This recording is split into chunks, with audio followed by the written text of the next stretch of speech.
नमस्कार।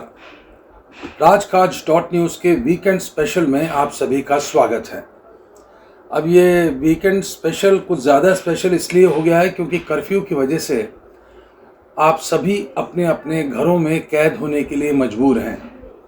ईश्वर करे कि ये जो कैद है ये कोरोना की चेन को तोड़े, बढ़ते संक्रमण को रोके और राज्य सरकार की जो मंशा है वो सफल हो। बहरहाल वीकेंड स्पेशल में इससे पहले हमने आपको सियासी किस्सागोई सुनाई थी पिछले हफ्ते। इस हफ्ते हम आपको किस्सागोई सुनाएंगे नौकरशाही की। जी हाँ, किस्से वहाँ भी बहुत होते हैं।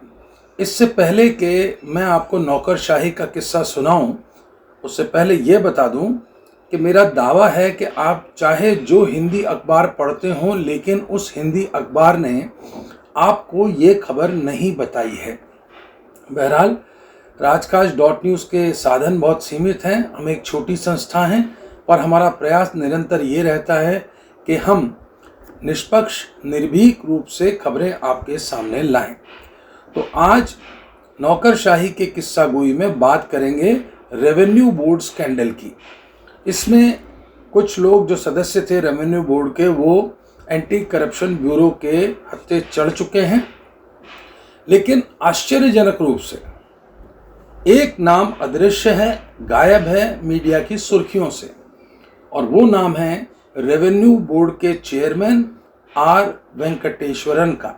अब सवाल ये है कि जिस विभाग के मुखिया के तहत काम करने वाले बोर्ड के सदस्य एसीबी के हत्थे चढ़ रहे हों और इन सदस्यों के दलाल खुले आम फोन पर रिश्वत मांग रहे हों, अपनी निर्भीकता का परिचय दे रहे हों, तो सवाल ये उठता है कि अब तक ये जो आर वेंकटेश्वरन हैं, आईएएस हैं, इन पर उंगली क्यों नहीं उठी। तो बात यह है कि मीडिया ने आपको नहीं बताया, लेकिन उंगली क्या उठी, एसीबी ने बाकायदा रेवेन्यू बोर्ड के इतिहास में पहली बार रेवेन्यू बोर्ड के चेयरमैन के दफ्तर पर न केवल छापा पड़ा, बल्कि मेरे सूत्र बता रहे हैं कि उस दफ्तर को सील भी कर दिया गया है।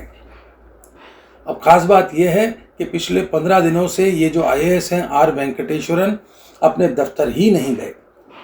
कहा यह जा रहा था कि इनको कोविड है, तो शुरू के 5 दिन तो ये आरयूएचएस गए, इन्होंने इंजेक्शन्स भी लिए वहाँ पे, और उसके बाद से इन्होंने अपने आप को अपने घर में सेल्फ क्वारंटीन कर रखा है।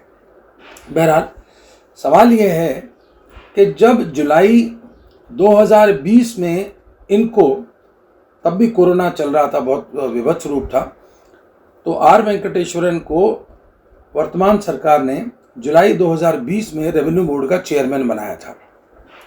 तो जो ब्यूरोक्रेटिक सर्किल है, नौकरशाही के जानकार लोग हैं, उन सभी की बाहें तन गई थी, बड़ी परेशानी में बल पड़ गए थे कि ये किस आदमी को रेवेन्यू बोर्ड का चेयरमैन बनाया।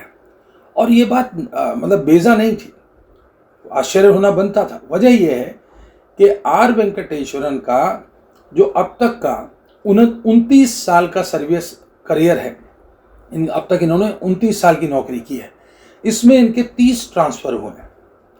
विशेष बात यह है कि किसी भी एक पद पर ये 1 बरस से ज़्यादा कभी टिके नहीं हैं। तो सवाल ये है कि जो व्यक्ति जिस भी विभाग में गया वहाँ पर ऐसा कुछ नहीं कर पाया कि उसे 1 बरस भी वहाँ रोका जाए, उस व्यक्ति को क्या सोचकर और किसके दबाव में, किसकी सिफारिश पर रेवेन्यू बोर्ड का चेयरमैन बनाया गया था, ये बड़े आश्चर्य की बात है।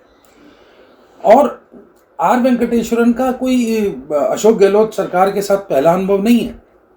यहाँ आपको ये याद दिलाने की बात है कि फरवरी 2013 में, तब भी अशोक गहलोत मुख्यमंत्री थे, और उन्होंने आर वेंकटेश्वरन को हाउसिंग बोर्ड का कमिश्नर बनाया था।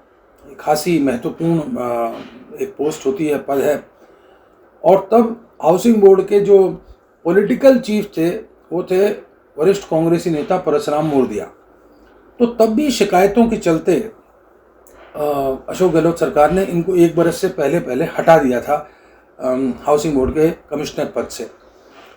बावजूद इसके कि जो चेयरमैन थे परशुराम मोरदिया, उन्होंने बहुत जोर लगाया कि वेंकटेश्वरन का पद सलामत रह जाए, ट्रांसफ़र ना हो। और तत्कालीन सीएम अशोक गहलोत को भनक लग गई थी कि क्या कारगुजारियां हो रही हैं हाउसिंग बोर्ड में, तो उन्होंने इनका ट्रांसफ़र कर दिया। अब याद दिलाएं आपको कि 2016 में आर वेंकटेश्वरन को कोऑपरेटिव्स का रजिस्ट्रार बनाया गया था, तो वहाँ भी इनको 1 बरस नहीं गुजारने दिया गया।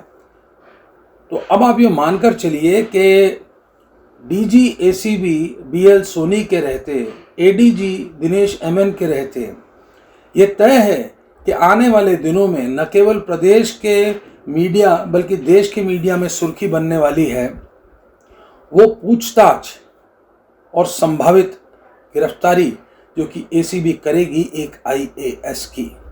जी हाँ, ये वो खास खबर है जो नज़रों से बची हुई है, पर्दों के पीछे है, और निश्चित तौर पर गहलोत सरकार है, उनका ये जो अपॉइंटमेंट था जो जुलाई में हुआ था, अभी इसको 1 साल होना है।